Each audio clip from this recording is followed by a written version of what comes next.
Geri gözəl çəkirsən. Sən çəkimi çəkirsən. Yox, sən çəkmirəm ki. Burada yoxdur. Hara gizlədibsən rəsmini? Burada da yoxdur. Hardadır? Yuxarıdadır mı? Ay Allah, buradadır. Nə gözəl çəkibsən. Nədir o? Bu ağacdır, meyvə ağacı. Meyvə ağacıdır. Bu da günəşdir. Otlardır, günəşdir. Mən çəkmişəm hamısını. Hamısını sən çəkibsən.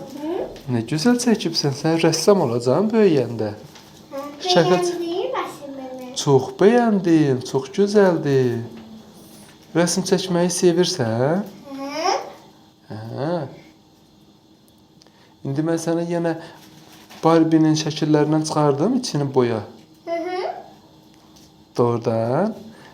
İndi bax, birazdan indi çıxardım. Neçə dənə çıxardım?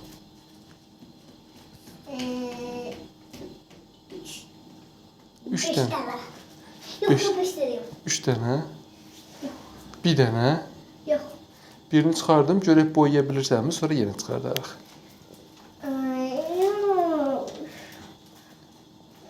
Yaxşı, get ver rəsmini yuxarı qoyum. Sənə boyama rəsmi çıxardım.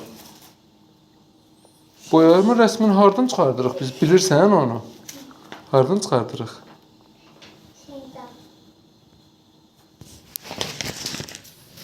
Onun adı nədir? Az götürmə qucağına, ağır dur o qoyur. Ağır da elin.